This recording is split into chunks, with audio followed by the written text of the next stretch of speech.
नमस्कार, आप देख रहे हैं सोशल न्यूज़ में आज शिवसेना को लेकर बात, क्योंकि शिवसेना का आज स्थापना दिवस है और ये 54वां स्थापना दिवस है। आज से 54 साल पहले शिवसेना की नींव पड़ी थी।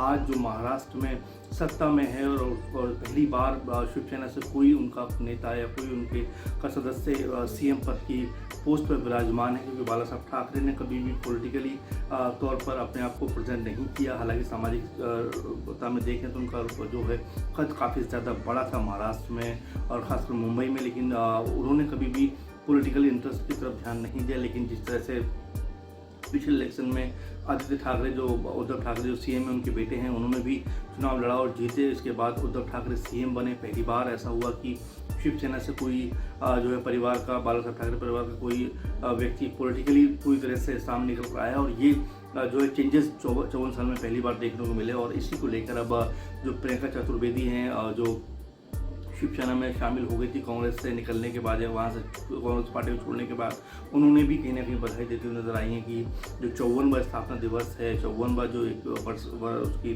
जो 54 साल पूरे हो रहे हैं तकरीबन बने हुए शिवसेना को, तो ये बड़ा दिन हो जाता है शिवसेना के लिए। लेकिन कुल मिलाकर शिवसेना अब वो शिवसेना नहीं रही जो बीते दिनों में दिखाई देती रही थी। हालांकि सपोर्ट करती हुई नजर आती थी, लेकिन अब वो पूरी तरह से फ्रंट फुट पर आकर चुनाव लड़ रही है। बल्कि राज्यों को भी चलाने की जो उनकी एक लंबे समय से मांग भी थी शिवसेना की कि कोई बाला साहब ठाकरे परिवार का व्यक्ति आना चाहिए, चुनाव लड़ना चाहिए और प्रदेश में सत्ता पर उनका कोई व्यक्ति काबिज होना चाहिए। तो इस बार ये मांग या ये जो एक लंबे समय से चली आ रही थी परंपरा को तोड़ते हुए उद्धव ठाकरे सीएम पद पर बैठे और आदित्य ठाकरे भी उनके बेटे हैं, वो भी मंत्री हैं। तो कुल मिलाकर ये अब जो है पूरी तरह से शिवसेना बदली हुई नजर आ रही है। यानी कि इतने सालों के बाद उसने जो है अपने आप को पूरी तरह से खुलकर पॉलिटिकली तौर पर या मंच पर लाने की कोशिश की और काफ़ी हद तक वो सफल रहे, क्योंकि कांग्रेस से एक उलट विचारधारा के बावजूद वो सरकार बनाते हैं, उनके साथ में समझौता करते हैं, एनसीपी उनका साथ देती है। तो कुल मिलाकर ये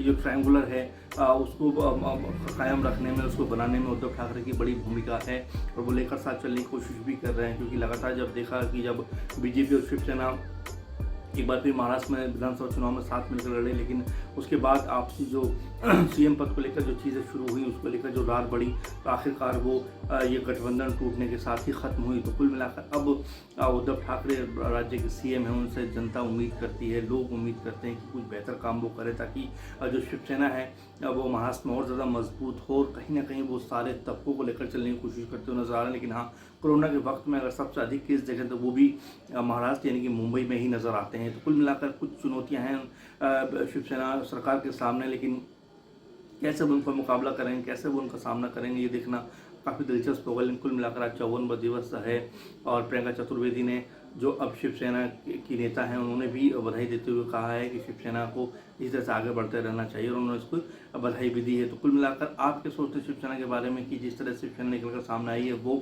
एक बेहतर मंच उसको मिला है या फिर उसको अभी और बहुत ज़्यादा काम करने की ज़रूरत है?